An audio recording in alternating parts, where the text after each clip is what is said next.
My next guest made a brief appearance on my New Year's Eve show and got a great reception. He's from down south. He's not too well known up here yet, but that's likely to change. Because we'll all be saying, what about the boy with a ponytail? He's magic. Would you please welcome Pat Fallon?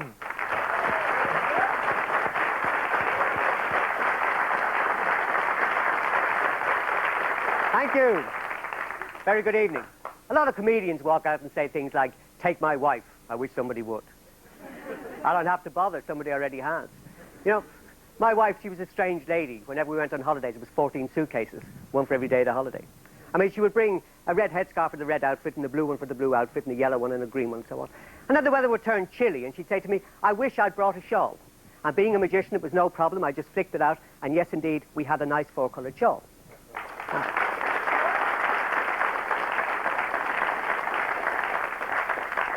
Of course, as a woman, she would change her mind again and say, I wish I'd have brought the headscarves when the weather would get fine.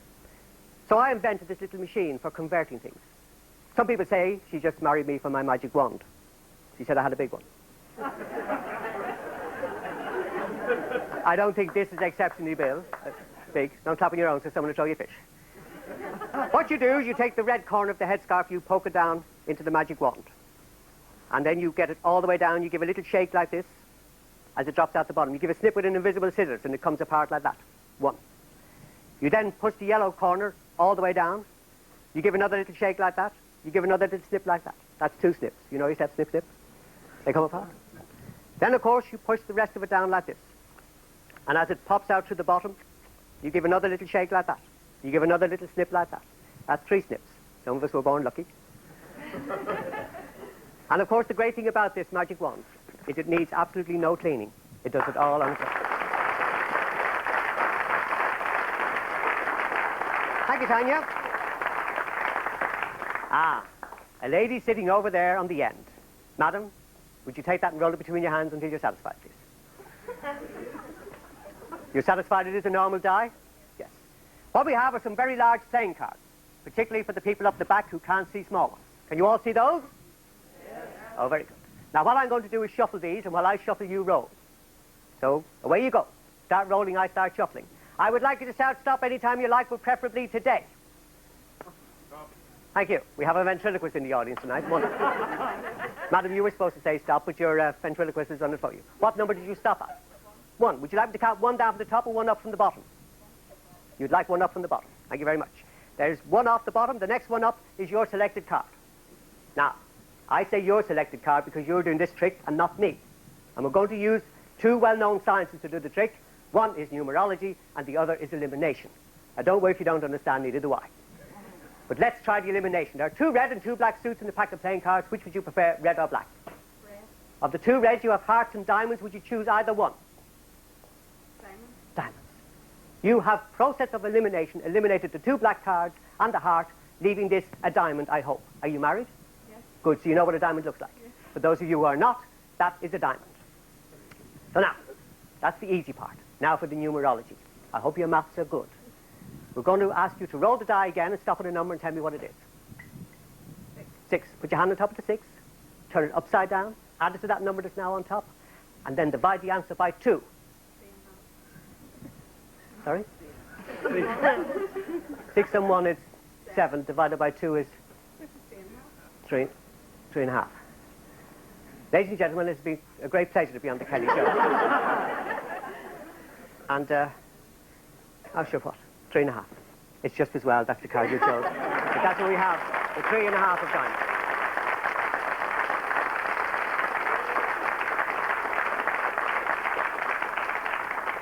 Your name is? Hazel. Hazel, this is for you, and Tanya will get it to you now in a moment, because that's the only way we get the die back. But in the meantime, there's a gentleman sitting on the end. So what's your name? Clark. Clark, would you come out here for a moment, please, because this is your big moment. Ladies and gentlemen, give Clark a nice round of applause.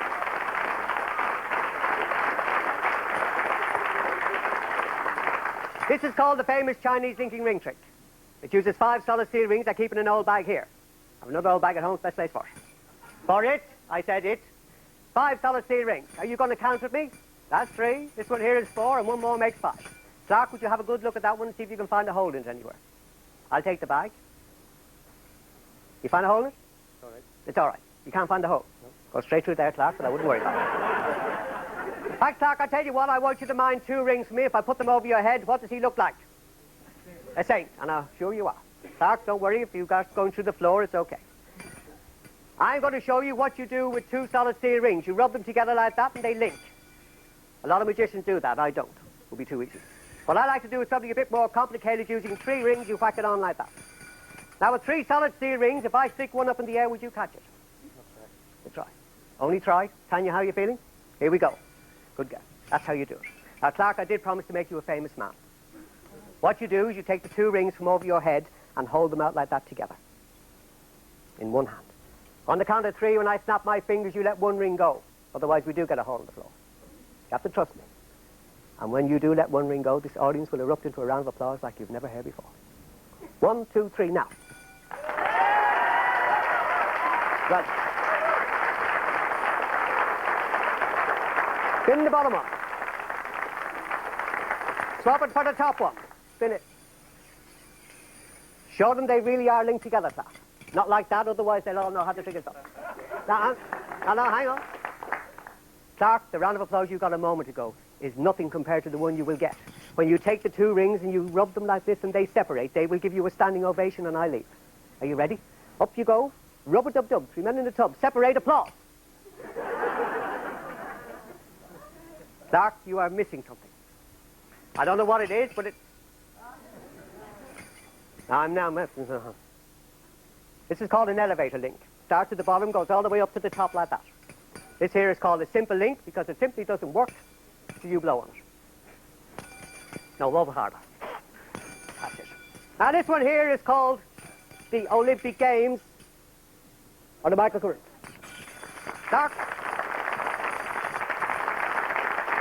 Snap your fingers. What we have now is 1 solid steel ring, followed by 2, followed by 3, and this one here is 4, and 1 more is 5. You've been a great sport. Thank you for helping. Don't go away. We have a nice prize for you. Thank you. Tanya has something for you. We'd like you to have a good look at it before you actually get into it. It's a piece of Irish craftsmanship made in Egypt. Go on, have a good look. Make sure there's no trapdoors. Hang on a second, Clark. You don't have to be Einstein to work this one out. It's a bit on the big side for the box. Thank you. Tanya, I'm afraid you'll have to step in tonight. Clark, don't go away because I need you to do something for me. I did promise you something nice, and I always keep my promises. When I close the bottom door of this box, Tanya will put a little foot out through there. You can have a feel and make sure it's real. Gently now. When I close this door here, she can put a little hand out through there. You can have a feel and make sure that's real. Did you notice the little trap door? If she stands in nice and close, you can have a feel and see if that's real. And you would too, wouldn't you? That's my little bit of pleasure. If I close this door, there's a little hole for her hand. Have a feel. And then her face, just check that's real as well. No, Clark. I promise you something nice, and you're going to get it. Clark, give me the super guide. Great big round of applause. Thank you very much indeed.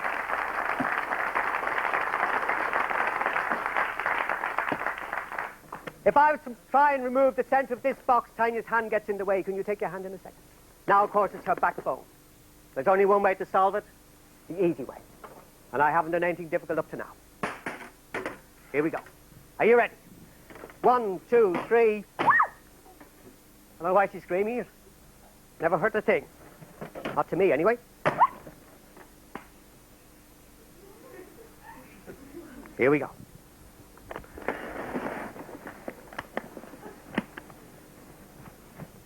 Take that a second. How's the middle bit? Bit you like most of all, isn't it?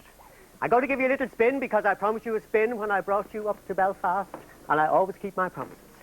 Ladies and gentlemen, I want you to see there are no trapdoors, no mirrors. What you see is what you get. All the way empty, 1 stomach over here. She gets a bit cut up about this every now and again, I don't know why. Would you take your hand in, please, Tanya? We are going to put you back together. Here we go. All the way back.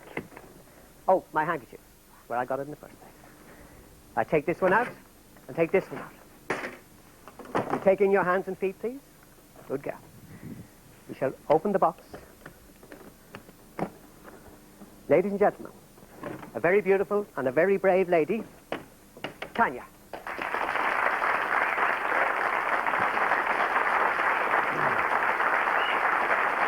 Ladies and gentlemen, Pat Fallon. Really enjoyed that. Now,